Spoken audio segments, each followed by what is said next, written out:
पुरखा के घर आंगन के माटी, जेखर महक माँ बसे है मोर छाती।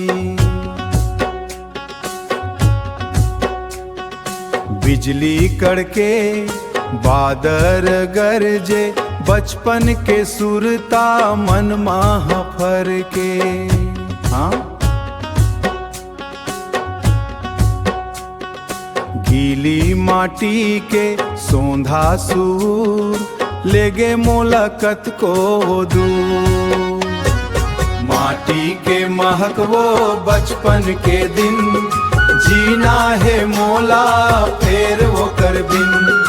माटी के महक वो बचपन के दिन, सुरता के डोरी माँ बंधे मन, सुरता के डोरी माँ बंधे है मन।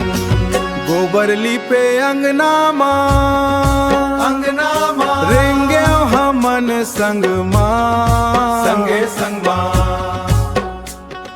रहर के खेत अमली के छाँव, कैसे बिसरावो अपन वो गाँव।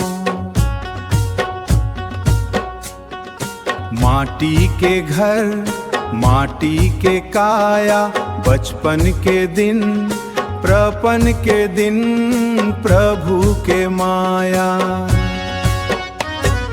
माटी के महक वो बचपन के दिन, जीना है मोला फेर वो कर बिन। माटी के महक वो बचपन के दिन, सुरता के डोरी माँ बंधे मन, सुरता के डोरी माँ बंधे है मन। अबड़ दुरिहा गयो शहर के भीड़ माँ,